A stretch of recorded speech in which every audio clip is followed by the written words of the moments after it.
Majority Leader. During the past decade, many in the middle class struggled to make ends meet. The economy was sluggish, paychecks were often stagnant, and jobs for many were too hard to find, perhaps not on the coast, where the well-to-do were able to flourish under the Obama economy, but in Middle America, in states like Kentucky. The pain was real. Hardworking families across the country deserved better. They continue to deserve an economy that reaches for its true potential, one in which more Americans can find a good job to support their families and achieve the American dream. So now this is our chance to set a new course. This is our opportunity to jumpstart the economy and to boost job growth.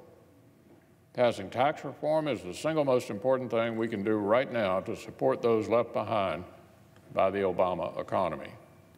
Though obvious, it's worth repeating, our nation's tax code is broken.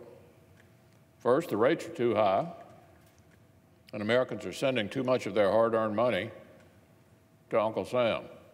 Second, the structure is too complicated for most Americans to understand, and it's too easy for the wealthy and well-connected to exploit.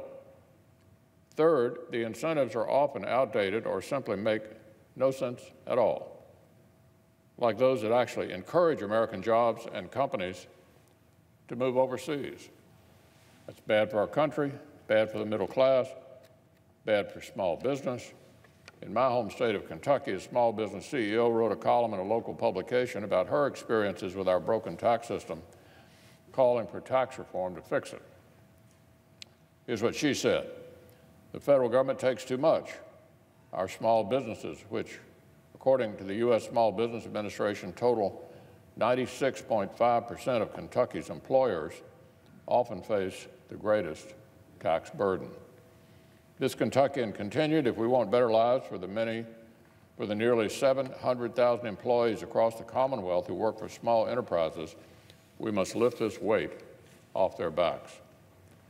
Small businesses deserve a tax code that works for them. Middle-class families and individuals deserve the same.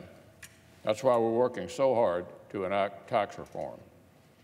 Over in the Senate Finance Committee, Chairman Hatch has laid down a tax reform proposal that is premised on a simple idea: that we should take more money out of Washington's pockets and put more money in the pockets of the middle class. It cuts taxes for middle-class families. It doubles the child tax credit. This plan does a lot of things, including providing relief to businesses so they can create more jobs here in America and then keep them here.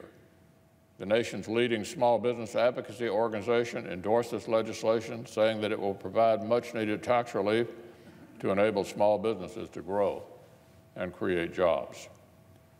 There's another important provision of the Finance Committee's tax reform proposal as well. It will deliver relief to low and moderate income families by repealing Obamacare's individual mandate tax. In other words, we can deliver even more relief to the middle class by repealing an unpopular tax from an unworkable law. It just makes sense. So I'd like to once again thank Chairman Hatch for his commitment to an open process and regular order. The Finance Committee will report a bill soon. Before it does, however, it will continue to consider a number of amendments from both sides of the aisle. In fact, the chairman's modified mark already incorporated amendments from both Republican and Democratic members of the committee. I look forward to the Finance Committee completing its work on this crucial legislation very soon. As it does, our colleagues in the House will continue working on their own tax reform legislation. I want to commend Chairman Brady and the members of the Ways and Means Committee for their efforts.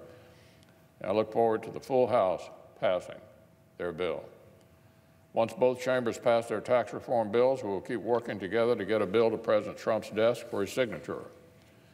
I'm also grateful to Chairman Mikowski and the members of the Senate Energy and Natural Resources Committee for reporting bipartisan legislation yesterday to secure our nation's energy future by further exploring the responsible development of Alaska's resources.